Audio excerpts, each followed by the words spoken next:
আজকের যে প্রসঙ্গটি অত্যন্ত সেনসিটিভ, স্পর্শকাতর এবং যে কথাগুলো বলছি ফ্রম মাই হার্ট, হৃদয় থেকে। এবং মানুষের হৃদয় হলো পবিত্র ভূমি। এই হৃদয়ে অনেক কিছু লিখিত হয়। এই হৃদয় থেকে অনেক দীর্ঘশ্বাস বের হয় এবং হৃদয় থেকে যে কথাগুলো বের হয়, কখনো কখনো সেই কথার সঙ্গে আপনি একমত না হতে পারেন, কখনো কখনো সেই কথাগুলো একেবারে অবাস্তব হতে পারে, কিন্তু সময়ের বিবর্তনে হৃদয়ের সব কথাগুলো সেখানে ফলে যায়। এই পৃথিবীতে হৃদয়ের যে কথাগুলো রয়েছে তার মধ্যে শ্রেষ্ঠতর কথা হলো সাহিত্য, কল্পনা মিশ্রিত গল্প, কিন্তু অনাদিকালে, মহাকালে এ কখনো পুরনো হয় না। ৫,০০০ বছর আগে রচিত মহাভারত, প্রাচীনকালে সেই ইলিয়াড ওডিসি, কিংবা ধরুন সেই শাহনামা, কিংবা আমাদের দেশে যে বিষাদ সিন্ধু, মেঘনাদ বধ কাব্য, বা যত অন্য ছোট ছোট গল্প কবিতা রয়েছে, পাঠে আমার মন বসে না কাঁঠাল চাপার গন্ধে। তো এই যে জিনিসগুলো, এগুলো হৃদয়ে নিঃসৃত। মোর প্রিয়া হবে এসো রানী, দেব খোপায় তারার ফুল, হৃদয় নিঃসৃত, কোনো বাস্তবতা নেই। মোর প্রিয়া হবে এসো প্রিয়, মানে সে সবাইকে, ইউনিভার্সাল সবাইকে বলছে মোর প্রিয়া হবে, নারীকে উদ্দেশ্য করে বলছে এসো প্রিয়, দেব খোপায় তারার ফুল। আকাশে তারকাগুলোকে এনে সেই তোমার খোপায় ফুল হিসেবে আমি গুজে দেব। এখন চিন্তা করেন যে কবি যখন লিখেছিলেন এই কথা, তিনি এই তারকারাজির যে সোলার পাওয়ার, ওটাকে তিনি মিন করেননি। বিন্দু বিন্দু জ্বলছে এবং দূরে আকাশে সেটা যে ফুলের মতো প্রভাব বিকরণ করছে, সেটাকে তিনি মিন করেছেন। তো সেই যে প্রিয়াকে সেই তারা গুজে দেবেন, এই লোভে কত প্রিয়া যে কবির প্রেমে পড়ে যায়, বা ওই গান শুনে এখন পর্যন্ত কত মানে প্রেমিকা যে প্রেমে পড়ে যায়, যেটা আপনি হাজার কোটি টাকা বাস্তব সোনা দানা দিয়েও সেটা পারবেন না। তো এই হলো অন্তর নিঃসৃত বাণীর মর্মকথা। তো সেই দিক থেকে ডক্টর মোহাম্মদ ইউনূস এখন আমাদের সরকার প্রধান, প্রবল ক্ষমতাধর ব্যক্তি। তার বিদায় নিয়ে কথা বলছি। তিনি চলে যাবেন। কেন যাবেন, কখন যাবেন এবং কিভাবে যাবেন, আপনি একবার চিন্তা করুন তো।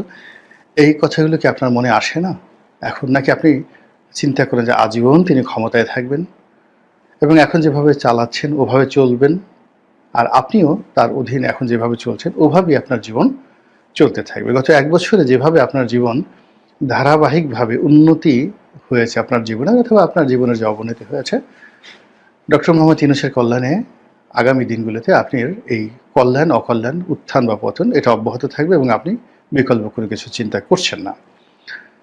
যদি আপনি এরকম চিন্তা করেন, অথবা আপনি নিজেকে অমর, অবিনশ্বর মনে করেন যে এই পৃথিবী যতদিন আছে আপনাকে থাকবেন, আপনার মনে হচ্ছে যে আমার এই বক্তব্যের পরবর্তী অংশ না শুনলেও কোনো মানে আমার কোনো বেদনা থাকবে না। কিন্তু আপনি যদি মনে করেন যে এই পৃথিবী পরিবর্তনশীল, এই পৃথিবী অবিনশ্বর নয়, একমাত্র মহান আল্লাহ রাব্বুল আলামিন অবিনশ্বর। একটি নির্দিষ্ট কর্ম করার জন্য মানুষকে আল্লাহ রাব্বুল আলামিন এই পৃথিবীতে পাঠান এবং সেই কর্ম সম্পাদন হওয়ার পর আল্লাহ তাদেরকে তুলে নেন। কখনো কখনো আল্লাহ রাব্বুল আলামিন কোনো দেশ এবং জাতিকে শিক্ষা দেওয়ার জন্য মহামানব প্রেরণ করেন, কখনো কখনো অমানব, রাক্ষস, দানব, জুলুম, অত্যাচারে পরিপক্ক মানুষদেরকে প্রেরণ করেন মানুষদেরকে শিক্ষা দেওয়ার জন্য। ফলে এই প্রকৃতিতে রাষ্ট্র ক্ষমতা নিয়ে সবসময় একটা লীলা খেলা চলে। আমরা এখন কোন লীলা খেলার কবলে আছি সেই বিষয়ে বলার আগে যেটা বলে নেই যে এখানে আমার কোনো ডক্টর মোহাম্মদ ইউনূস সম্পর্কে যা বলছি কোনো ম্যালিস নেই, প্রেজুডিস নেই, আমি পুরোটাই আলাপ করব। আপনি কিভাবে সেটা নেবেন সেটা আপনার ব্যক্তিগত বিষয়। প্রথমত হলো যে মানুষ যখন আসে, তার জন্য যাওয়া বা প্রস্থানটা অনিবার্য হয়ে পড়ে। আপনি যখনই কোথাও আসবেন, সেখান থেকে আপনাকে যেতেই হবে।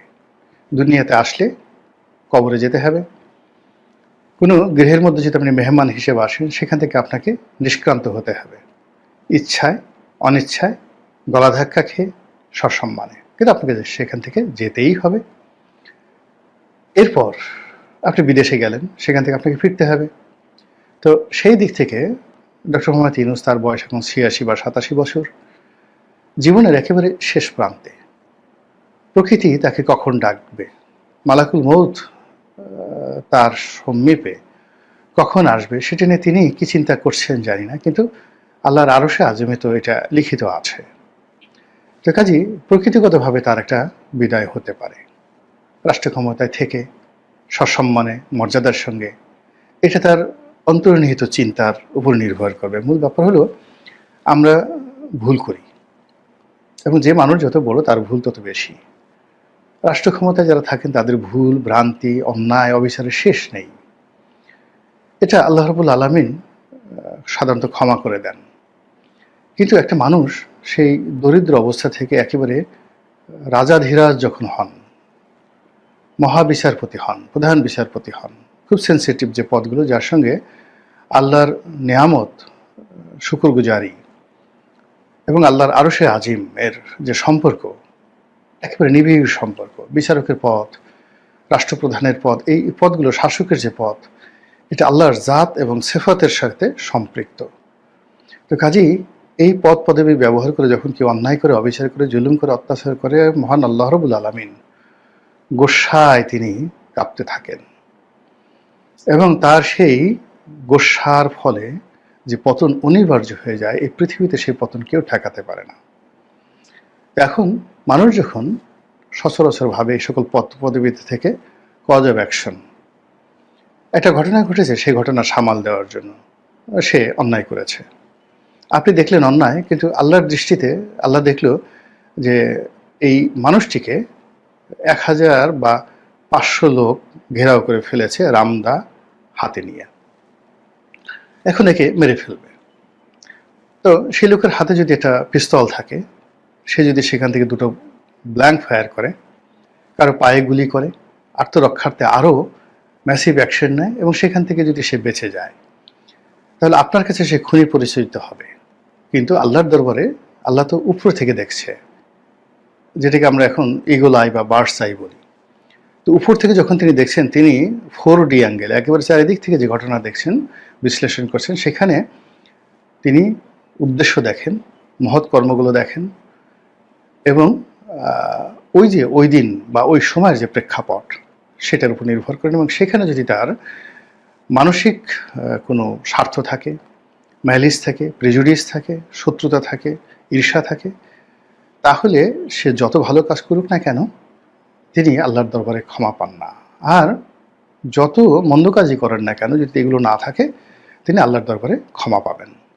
তো সেই দিক থেকে ডক্টর মোহাম্মদ ইউনূস এখন যেখানে বসে আছেন, তার যে অন্তর, এই অন্তর তিনি ছাড়া আসলে কেউ জানেন না। এই পৃথিবীর দ্বিতীয় কোনো মানুষ জানেন না, আর জানেন অন্তর্যামী মানে মহান আল্লাহ রাব্বুল আলামিন।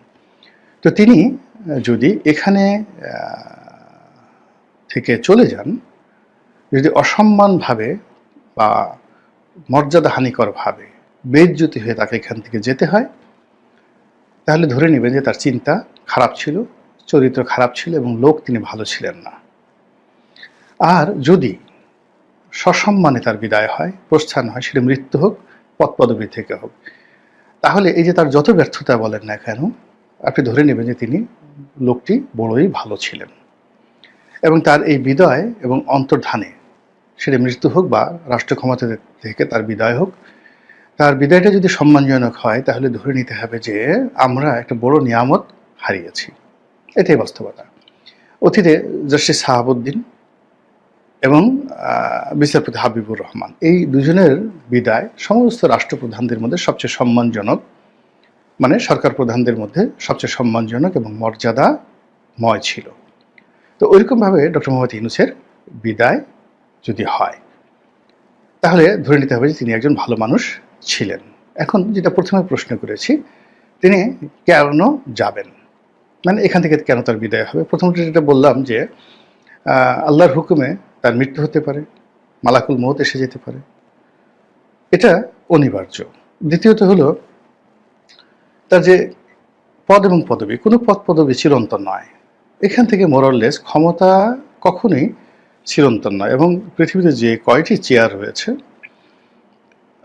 যে চেয়ারগুলো খুব কাঁপতে থাকে এবং সেখানে যারা বসে থাকেন, এটাকে হর্স রাইডিং বলা হবে, মানে একেবারে পাগলা ঘোড়া নয়, আপনি পাগলা মহিষ, পাগলা গন্ডার, পাগলা ষাঁড়, ওই যে স্পেনের যে ষাঁড়ের লড়াইগুলো হয়, ষাঁড়ের পিঠে যারা বসে থাকেন, তো এর চাইতে কোটি কোটি গুণ ভয়ঙ্কর হলো ক্ষমতার চেয়ারে বসে থাকে। এই চেয়ার কাঁপতে থাকে সবসময়। ফলে এখানে পান থেকে চুন খসলে সর্বনাশ হয়ে যায়। সেনাপতি সেই সম্রাটকে বন্দি করে ফেলে, সম্রাটের স্ত্রী সম্রাটের চোখ অন্ধ করে দেয়, সম্রাটের মা সম্রাটকে বিকলাঙ্গ করে ফেলে।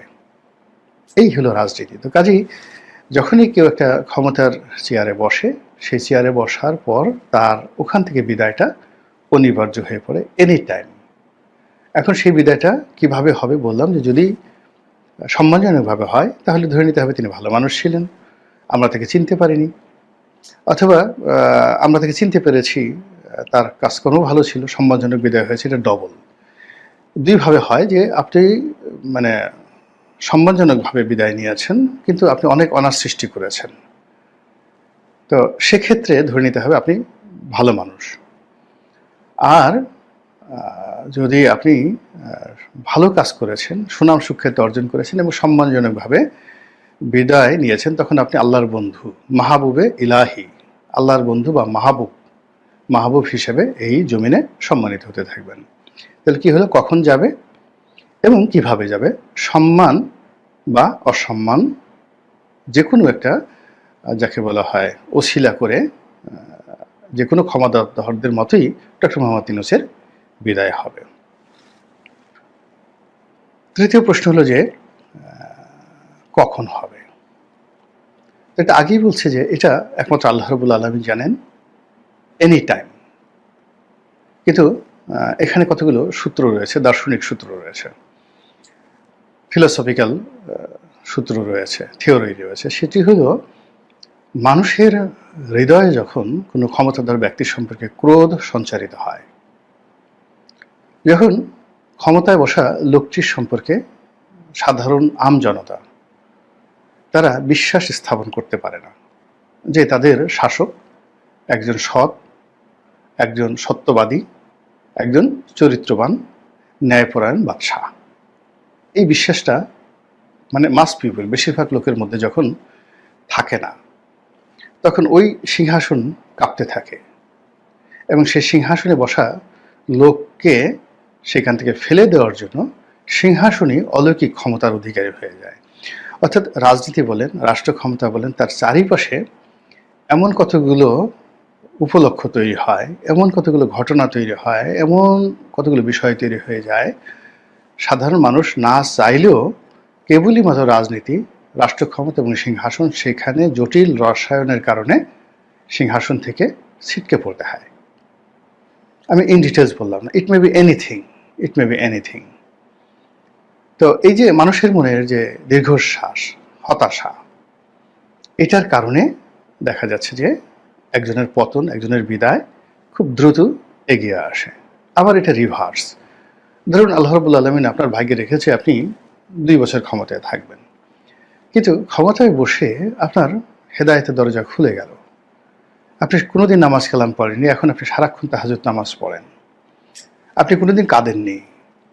এই দুনিয়াতে আল্লাহ আপনাকে এত নিয়ামত দিয়েছে, এই নিয়ামত ভোগ করে করে আপনার, যাকে বলা হয়, হৃদয় কঠিন হয়ে গেছে, কান্না আপনার প্রয়োজন পড়েনি, কিন্তু আপনি ক্ষমতা চেয়ারে বসে কৃতজ্ঞতায় আপনার হৃদয় নরম হয়ে গেল, তুলতুলে হয়ে গেল, এবং আপনি উঠতে বসতে শুকরগুজার হন, চোখ দিয়ে ঝরঝর করে পানি পড়ে। আল্লাহর মানুষ, আপনি এই ক্ষমতায় বসার পর, আগেও অনেক মানুষ আপনাকে সালাম দিত, কিন্তু ক্ষমতায় বসার পর আপনাকে সালাম দেয়, সেলুট দেয়, এগুলো দেখে আপনি নীরবে অশ্রু বিসর্জন করেন যে হায় আল্লাহ, আমি তো একই মানুষ, একই গুনাহগার বান্দা তোমার, একই কৃতদাস।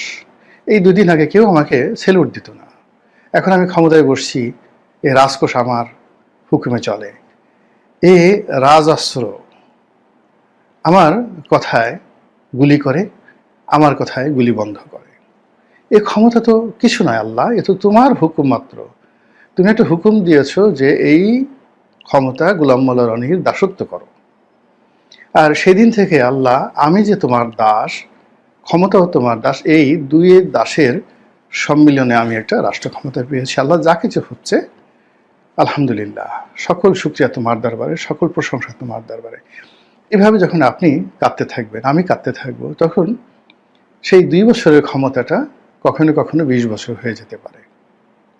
এটা হলো আধ্যাত্মিকতা। তৃতীয়ত হলো যে আপনি আপনার যে কর্ম, সারাক্ষণ আপনার যে দৈনন্দিন কর্ম, অর্থাৎ প্রাকৃতিক কর্ম, অপ্রাকৃতিক কর্ম, জৈবিক কর্ম, এখানে খাওয়া দাওয়া, শারীরিক সঙ্গম থেকে শুরু করে পোশাক আশাক, আরো অনেক কিছু, আপনার যে কোনো কর্মের চাইতে যখন আল্লাহর বান্দাদের সেবা করা, তাদেরকে সাহায্য করা আপনার জন্য বেশি গুরুত্বপূর্ণ হয়ে পড়ে। এবং বান্দাদের চিন্তা মানে মখলুকের চিন্তায় আপনি ঘুমাতে পারেন না। ঠিক সেই সময়টাতে আল্লাহ রাব্বুল আলামিন আপনার দোষ ত্রুটিগুলো তার আপন, যাকে বলা হয় শক্তিমত্তার বলে, তিনি মানুষকে ভুলিয়ে দেন, মানুষের দৃষ্টি অন্ধ করে দেন, তারা কেউ আপনার দোষ ত্রুটি দেখতে পায় না। আর আপনার যে গোপন কর্ম রয়েছে, ভালো কর্ম রয়েছে, সেগুলোকে মানুষের সামনে কিংবদন্তি হিসেবে আল্লাহ প্রচার করে দেন, হয়ে ওঠেন আপনি কিংবদন্তির মহানায়ক। যেমন ধরুন হযরত ওমর রাদিয়াল্লাহু তাআলা আনহু, তিনি গভীর রাত্রে বাইতুল মাল থেকে সেই আটার বস্তা, ময়দার বস্তা নিয়ে, বা কখনো তার স্ত্রীকে নিয়ে, কখনো তার পুত্রকে নিয়ে, তিনি যে মদিনার রাস্তায় রাস্তায় ঘুরে বেরিয়েছেন, কখনো কোনো প্রসূতি মাকে ধাত্রী সেবা দিয়েছেন, কখনো অনাহারী কোনো পরিবারকে খাবার সরবরাহ করেছেন, হয়তো একদিন, হয়তো 2 দিন, হয়তো 1 সপ্তাহ, কিন্তু তার সমস্ত কর্মের উপর সেই কিংবদন্তিগুলো প্রতিষ্ঠিত হয়ে গেছে। বাংলাদেশের এত রাষ্ট্রপতি এলো, রাষ্ট্র ক্ষমতা এলো, তাদেরকে নিয়ে তো আমরা কেউ গল্প বলতে পারলাম না। শেখ হাসিনা, খালেদা জিয়া, এরশাদ, তারপরে জিয়াউর রহমান, বঙ্গবন্ধু শেখ মুজিবুর রহমান, তারা এইভাবে গভীর রাত্রে আটার বস্তা বাঁধায় নিয়ে পকেটে টাকা খরচ করে কোথাও গিয়ে এরকম অতি আশ্চর্যজনক একটি কাজ করেছেন। এই কথা হয়তো তারা করেছেন, কিন্তু তাদের ওই কর্মটা এতটা বেনিভোলেন্ট ছিল না, যার কারণে আল্লাহ রাব্বুল আলামিন ওটাকে এই জমিনে অমরত্ব দান করবেন। আপনি দেখুন আদ জাতির কাহিনী, সামুদ জাতির কাহিনী, ফেরাউনের কাহিনী, যেভাবে এখানে অমরত্ব হয়েছে পৃথিবীবাসীকে শিক্ষা দেওয়ার জন্য, একইভাবে যুগে মহাযুগে, সে কত আগে বাদশাহ সুলাইমান ইতিহাস গল্প লিখেছে, the tale of king Solomon, বা the tale of king David, Hazrat Daud আলাইহিস সালামের কাহিনী। তো ইতিহাসে কি খুঁজে পায় না যে ইতিহাসে ঠিক কত সনে, কোন সময়টিতে কিং সলোমন ছিলেন, কত সনে, কোন সময়টিতে দাউদ ছিলেন। কিন্তু আল্লাহ রাব্বুল আলামিন তাদের সুকর্মগুলোকে এমনভাবে খ্যাতি দান করেছেন যে 5000 বছর আগে যে সকল রাজা মহারাজা ছিলেন এবং যাদের নিখুঁত ইতিহাস রয়েছে, কিন্তু তাদের নাম আমরা জানি না। যেমন আপনারা কি সেই মহান শাসক সারগন, পৃথিবীকে বলা হয় first emperor of the world, পৃথিবীর প্রথম মহারাজা সারগন দ্য গ্রেট, বলেন তো কয়জন নাম জানেন? চীনের প্রথম সম্রাট, আজকের যে ইউনিফাইড চীন, এই চীনটাকে একত্রিত করে প্রথম যিনি সম্রাট হয়েছিলেন শি হুয়ানটি, আপনার কয়জন তার নাম জানেন বলেন তো? দেখেন, তাদের নাম আপনি জানেন না, কিন্তু আপনি হযরত ইউসুফ আলাইহিস সালামের নাম জানেন, হযরত দাউদ আলাইহিস সালামের নাম জানেন, হযরত ইব্রাহিম আলাইহিস সালামের নাম জানেন, তারপরে বাদশাহ সুলাইমানের নাম জানেন। এটা আল্লাহর একটা কুদরত, তাদের কর্মকে আল্লাহ মহিমান্বিত করেছেন এবং কোনো রকম ইতিহাস ছাড়া, ঐতিহাসিক দালিলিক প্রমাণ ছাড়া তাদের চরিত্রকে এবং কর্মকে এই জমিনের বুকে কিংবদন্তি করে তুলেছেন।